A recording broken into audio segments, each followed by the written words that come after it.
തെരഞ്ഞെടുപ്പിന്റെ ആവേശം അങ്ങനെ കഴിയാറായി. നാളത്തെ ഒരു ദിവസം കൂടി ഇനി ബാക്കിയുള്ളൂ. വീടുകളിലൊക്കെ ആളുകളിലൊക്കെ ഒരു പ്രതീക്ഷ എത്രത്തോളം ഉണ്ട്? തെരഞ്ഞെടുപ്പിന്റെ ആവേശം 9-ാം തീയതി വൈകുന്നേരം 6 മണി വരെ ഉണ്ടാവും. പോളിംഗിന്റെ ടൈം അതല്ലേ, അതുവരെ ഒരു ആവേശത്തിലും കുറവ് വരാതെ അവസാനത്തെ വോട്ടറെയും കൊണ്ടുവന്ന് പോൾ ചെയ്യിക്കുന്ന പ്രവർത്തനത്തിൽ ഉൾപ്പെടെ വളരെ ജാഗ്രതയോടുകൂടി പ്രവർത്തിക്കാൻ വേണ്ടി ഇടതുപക്ഷ ജനാധിപത്യ മുന്നണിയുടെ സന്നദ്ധ ഭടന്മാർ, സൈന്യം എന്ന് വേണമെങ്കിൽ പറയാം, റെഡിയായി കഴിഞ്ഞിട്ടുണ്ട്. ഇപ്പോൾ പ്രചരണത്തിൻ്റെ ഭാഗമായി മൈക്കൊന്നും ഇല്ലെങ്കിലും പിന്നെ വീടുകളിൽ പോയി ചില കുടുംബയോഗങ്ങളിലൊക്കെ പങ്കെടുക്കുന്ന ഒരു പ്രവൃത്തിയാണ് ഇപ്പോൾ നടത്തിക്കൊണ്ടിരിക്കുന്നത്. നാളെ അങ്ങനെ തന്നെയാവും. ഈ പരസ്യപ്രചാരണം നാളെ അവസാനിക്കുകയാണല്ലോ. ഇതിൽ എനിക്ക് പറയാനുള്ളത്, ഏറ്റവും കൂടുതൽ ഈ സർവേ ഫലങ്ങളൊക്കെ വരുന്നത് ഇടതുപക്ഷമാണ്. ഷൊർണൂരിലെ കോട്ട പൊളിയില്ല എന്ന് തന്നെയാണ്.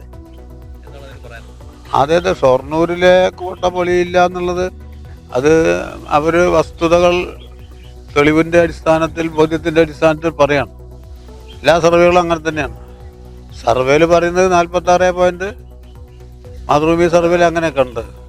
55% വോട്ട് കിട്ടും നമുക്ക്. 46 55ആണ്. 55% വോട്ട് കിട്ടുന്നതാണ്. മറ്റേ സർവേ നടക്കുമ്പോൾ ഒരു ലേശം നമ്മൾ പിന്നെ ജയിക്കില്ല എന്ന് പറയാൻ ഷൊർണൂരിൻ്റെ ഒരു സ്ഥിതി വെച്ചിട്ട് പറയാൻ കഴിയില്ലല്ലോ. എന്നാൽ പിന്നെ ഉള്ളു തുറന്നിട്ട് അങ്ങനെയുള്ള ഒരു സന്തോഷ പ്രകടനമായിട്ട് കണക്കാക്കുന്നില്ല.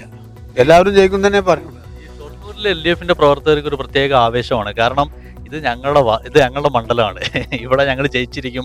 കാരണം അവർക്ക് പ്രവർത്തിക്കാൻ തന്നെ ഒരു പ്രത്യേക ഒരു ഉഷാറാണ്. അങ്ങനെ തോന്നി? അതുണ്ട്. അത് ഷൊർണൂർ മണ്ഡലം രൂപീകരിച്ചതിന് ശേഷം നടന്ന എല്ലാ തെരഞ്ഞെടുപ്പിലും ഇടതുപക്ഷത്തിൻ്റെ പ്രതികളാണല്ലോ ജയിച്ചിട്ടുള്ളത്. ഓരോ തെരഞ്ഞെടുപ്പിലും ജയിക്കുമ്പോൾ കഴിഞ്ഞ തെരഞ്ഞെടുപ്പിനേക്കാൾ വോട്ട് കുറയല്ലേ ചെയ്തിട്ടുള്ളത്. പോളിംഗ് പെർസെൻറ്റേജും കൂടിയിട്ടുണ്ട്, മൊത്തം വോട്ടിൻ്റെ എണ്ണത്തിലും വർധനമുണ്ടായി. അത് 11 മുതൽ അങ്ങനെയാണ്. കഴിഞ്ഞ തെരഞ്ഞെടുപ്പാകുമ്പോൾ അതിനേക്കാൾ കുറേയും കൂടി വോട്ടിൻ്റെ എണ്ണം വർദ്ധിച്ചു, പെർസെൻറ്റേജും വർദ്ധിച്ചു. ഈ തെരഞ്ഞെടുപ്പിൽ അതിനേക്കാൾ കൂടുതൽ വോട്ടും വർദ്ധിക്കും, പെർസെൻറ്റേജും വർദ്ധിക്കും. ഈ കഴിഞ്ഞ 5 വർഷക്കാലം ഒരുപാട് വിമർശനങ്ങൾ ഏറ്റിട്ടുണ്ട്. അതുപോലെ തന്നെ വിമർശനങ്ങളെല്ലാം കാറ്റിൽ പറത്തി വികസനങ്ങൾ മാത്രം ഷൊർണൂർ മണ്ഡലത്തേക്ക് കൊണ്ടുവന്നു. വീണ്ടും വികസനത്തിന്റെ ഒരു തുടർച്ചയാണ് ഇനി കാണാൻ പോകുന്നത് തന്നെയല്ലേ ഇതിൽ? അതെ, വിമർശനങ്ങൾ സ്വാഭാവികമാണ്. അതിനൊന്നും നമുക്ക് അസഹിഷ്ണുതയില്ലല്ലോ. വിമർശനങ്ങളിൽ നമ്മൾ ശ്രദ്ധിക്കപ്പെടേണ്ടതോ തിരുത്തപ്പെടേണ്ടതോ കാര്യങ്ങളുണ്ടെങ്കിൽ അത് ഉൾക്കൊള്ളുന്നതിനും തിരുത്തുന്നതിനും കമ്മ്യൂണിസ്റ്റുകാർക്ക് യാതൊരു മടിയില്ല. മനസ്സിലായില്ലേ? വിമർശനത്തോട് സഹിഷ്ണുത പുലർത്തുക എന്നുള്ളതാണ് ജനാധിപത്യത്തിൻ്റെ അടിസ്ഥാനം. ജനാധിപത്യത്തിൻ്റെ അടിസ്ഥാനം ഭൂരിപക്ഷ പ്രകാരം ആളുകൾ തിരഞ്ഞെടുത്ത് പിന്നെ അത് എൻ്റെ അധികാരമാണ്, ഞാനാണ് ഇനി രാജ്യത്തെ, അങ്ങനെയല്ലല്ലോ. ജനാധിപത്യത്തിൻ്റെ അടിസ്ഥാനത്തിൽ പ്രധാനമായി പറഞ്ഞത് സഹിഷ്ണുതയാണ്. അത് അനുകൂലിക്കുന്നവരോടുള്ള സഹിഷ്ണുത അല്ല, നമ്മൾ എതിർക്കുന്നവരോടുള്ള സഹിഷ്ണുതയാണ് ജനാധിപത്യത്തിൻ്റെ അടിസ്ഥാന ആണിക്കല്ല് എന്ന് ഞാൻ മനസ്സിലാക്കിയിട്ടുള്ളത് നടത്തും. ഞാൻ കഴിഞ്ഞ ദിവസങ്ങളിൽ ഒറ്റപ്പാലം മണ്ഡലത്തിൽ ഞങ്ങളിങ്ങനെ ഒരു യാത്ര നടത്തുകയായിരുന്നു. അപ്പോൾ ഒറ്റപ്പാലം മണ്ഡലത്തിലെ UDFന്റെ സ്ഥാനാർത്ഥി PK ശശിയെ കണ്ടിരുന്നു. അദ്ദേഹം നിലവിലെ സിറ്റിംഗ് MLA ആയിരുന്ന താങ്കൾക്കെതിരെ ഒരു പരാമർശം ഉന്നയിച്ചിട്ടുണ്ട്. താങ്കൾ ശ്രദ്ധയിൽപ്പെടണോ എന്നറിയില്ല. എങ്കിൽ ഞാൻ ചോദ്യം പറഞ്ഞത് ഒരിക്കൽ കൂടി ആവർത്തിക്കാം. ഞാൻ ചെയ്തു വെച്ച കാര്യങ്ങളാണ് ഇപ്പൊ നിലവിലെ MLA ഉദ്ഘാടനം ചെയ്ത് നടക്കുന്നതാണ് പറഞ്ഞത്.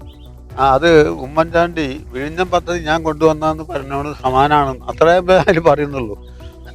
വിഴിഞ്ഞം പദ്ധതി ഞാൻ കൊണ്ടുവന്നാണെന്ന് പറയണ്ടല്ലോ. അതിനോട് സമാനമായ രൂപത്തിലുള്ള അവകാശവാദമായിട്ട് മാത്രമേ അതിന് കാണുന്നുള്ളൂ. അത്രയുള്ളൂ. എന്തായാലും ഷൊർണൂരിന്റെ വീണ്ടും ഒരു വികസന തുടർച്ച ഇവിടുത്തെ ഷൊർണൂരുകാർക്ക് വീണ്ടും മമ്മിക്കുട്ടിയാക്കാലോടെ വീണ്ടും കാണാൻ സാധിക്കും. അതെ, എന്നിലുള്ള അവരുടെ പ്രതീക്ഷ 2021 ഒരു വലിയ പ്രതീക്ഷ നൽകിയിട്ടാണല്ലോ എന്നെ തെരഞ്ഞെടുത്തത്. അപ്പം ഈ 5 കൊല്ലക്കാലം ഞാൻ ജനങ്ങൾക്ക് വേണ്ടി ചെയ്തുള്ള കാര്യങ്ങൾ ജനങ്ങൾക്കറിയാം. അതിപ്പോൾ വികസനത്തിൻ്റെ റോഡിൻ്റെയും കറണ്ടിൻ്റെയും വെള്ളത്തിൻ്റെയും മാത്രം പ്രശ്നമല്ല. പട്ടയമില്ലാത്ത അനവധി ആളുകളുണ്ടായിരുന്നു, അവർക്ക് പട്ടയം വാങ്ങിക്കൊടുക്കാൻ വേണ്ടി കഴിഞ്ഞു. അതുപോലെ തന്നെ മുഖ്യമന്ത്രിയുടെ ദുരിതാശ്വാസ നിധിന് 6 കോടിയിലധികം വരുന്ന രൂപ, 3000-ലധികം വരുന്ന ആളുകൾക്ക് അതിൻ്റെ മാനദണ്ഡ പ്രകാരം തന്നെയാണ്. പക്ഷേ എല്ലാവരും അപേക്ഷയായിട്ട് വരുമ്പോൾ ചിലപ്പോൾ സർട്ടിഫിക്കറ്റ് ഉണ്ടാവില്ല, ചിലപ്പോൾ മറ്റേ മരുന്നിൻ്റെ ബില്ലുണ്ടാവില്ല. അതൊക്കെ കൂടി കറക്റ്റ് ചെയ്തിട്ട് അത് വാങ്ങിക്കൊടുക്കുക എന്നുള്ളതാണ് ഏറ്റവും വലിയ സംതൃപ്തിയുള്ള കാര്യം. ഈ തെരഞ്ഞെടുപ്പിൽ താങ്കളുടെ കുറേ റീൽസുകൾ വന്നിട്ടുണ്ട്. അതിൽ ഏറ്റവും പ്രധാനപ്പെട്ട ഞാൻ ശ്രദ്ധിച്ചൊരു പ്രധാനപ്പെട്ട ഒരു കാര്യമുണ്ട്. കുട്ടികളായാലും മുതിർന്നവരായാലും ഒരേപോലെ സ്നേഹത്തോടെ താങ്കൾ ഇടപഴകുന്നു. എങ്ങനെയാണ് അതിന് സാധിക്കുന്നത്? അതിലെന്താ വെച്ചാൽ ഇത് എൻ്റെ രാഷ്ട്രീയ പ്രവർത്തനത്തിലും പൊതുപ്രവർത്തനത്തിലും ജനാധിപത്യപരമുള്ള പ്രവർത്തനത്തിലൊന്നും എൻ്റെ ഒരു ശൈലിയും രീതി അല്ലാതെ വേറൊന്നുമില്ല. ഞാൻ ആരെയും അഡോപ്റ്റ് ചെയ്യാറുമില്ല. എനിക്കതിൽ കൃത്രിമത്വമില്ല, ജാടയില്ല. എനിക്ക് ഒറ്റ മുഖം തന്നെ ഉള്ളൂ എന്നർത്ഥം. സൗമ്യമായിട്ടുള്ള മുഖം എന്നാണ് എല്ലാവരും പറയുന്നത്. അതെ, സൗമ്യ മുഖം. മറ്റേ ചിലപ്പോൾ ആളുകളെ കാണുമ്പോൾ സൗമ്യ മുഖം, പിന്നെ അവൻ തിരിഞ്ഞവനെ സംബന്ധിച്ച് മോശപ്പെട്ട അഭിപ്രായം പറയില്ല. നമുക്ക് ആകെ ഒറ്റ മുഖമേ ഉള്ളൂ എന്നർത്ഥം. എന്തായാലും വലിയ വിജയാശംസകൾ നേരുന്നു. Thank you so much. വീണ്ടും വളരെ നന്ദി. നമ്മൾ 5 വർഷം കാണും അല്ലേ? അതെ, കാണും. ഇവിടെ നമ്മളെപ്പോഴും ഇവിടെ ഉണ്ടാവുമല്ലോ. എന്തായാലും വികസന കുതിപ്പ് ഇനിയും തുടരും. ഇനിയും 5 വർഷക്കാലം, ഇനിയുള്ള തുടർ വർഷങ്ങളിലെല്ലാം മമ്മിക്കുട്ടിക്ക് ഇവിടെ ഉണ്ടാവും എന്ന് തന്നെ. നമ്മൾ കാശ് കൊടുത്തിട്ടുണ്ടാക്കിയതാണ്. നടക്കുന്ന റോഡ് കോൺക്രീറ്റ്. നമ്മുടെ കൂടെ കുറച്ച് ആളുകളുണ്ട്. ഞാൻ ഇവരോട് ചോദിക്കട്ടെ, എങ്ങനെയുണ്ട് നമ്മളെ ഇലക്ഷൻ പ്രചരണം?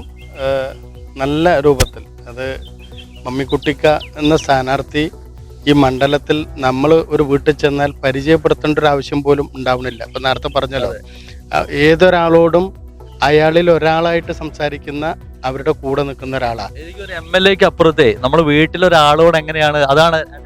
അതെ, എന്താ വെച്ചാൽ അങ്ങനെ ഇപ്പൊ താനെന്ന ഭാവമല്ലാതെ ഈ പന്നിയെക്കുറിച്ച് എന്ന് പറഞ്ഞു കഴിഞ്ഞാൽ ഇവിടുത്തെ ഓരോ ആളുകളും മമ്മിക്കുട്ടിയാക്കാന്ന് ഞങ്ങൾക്ക് വീട്ടിൽ ചെല്ലേണ്ട കാര്യം വരുന്നില്ല. കാരണം ഈ പന്നിയെക്കുറിച്ചേക്ക് വേണ്ടി ഒരുപാട് കാര്യങ്ങൾ ചെയ്തിട്ടുണ്ട്. ആ കാര്യങ്ങളൊന്നും അവരെ തന്നെ ബോധ്യപ്പെടുത്താൻ ചെല്ലുമ്പോൾ ഞങ്ങളെ ചീത്ത പറയുക ചെയ്യണത്.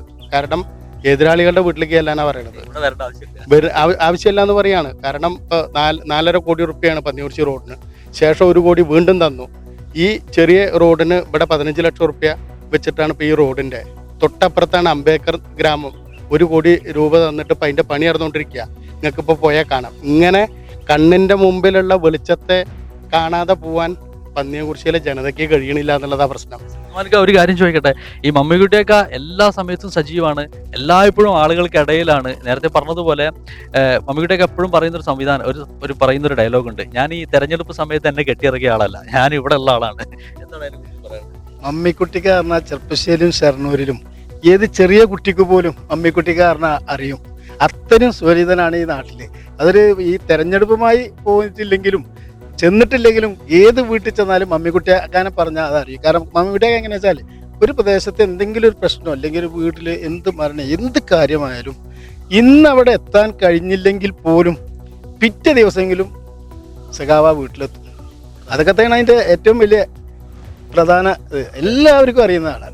അതുകൊണ്ട് ഒരു ഫോട്ടോ ഏറ്റവും നമ്മൾ പൊളിക്കും. പിന്നെന്താ തർക്കമല്ലേ ഞങ്ങളെ പൊളിക്കുന്നില്ല. അപ്പൊ എല്ലാവരും വലിയ ആവേശത്തിലാണ്, വലിയ വിജയ പ്രതീക്ഷയിലാണ്. എന്തായാലും ഷൊർണൂർ മണ്ഡലം ഇടതുപക്ഷത്തിന്റെ കോട്ടയാണെന്ന് വീണ്ടും തെളിയിക്കാൻ ഒരുങ്ങുകയാണ് LDF-ന്റെ പ്രവർത്തകർ എല്ലാവരും. ക്യാമറ പേഴ്സൺ ബാദുഷാ നെല്ലായിക്കൊപ്പം Nikhil Devaraj, one news. The pleasure of personal banking. Mannarkkad rural service സഹകരണ ബാങ്ക്.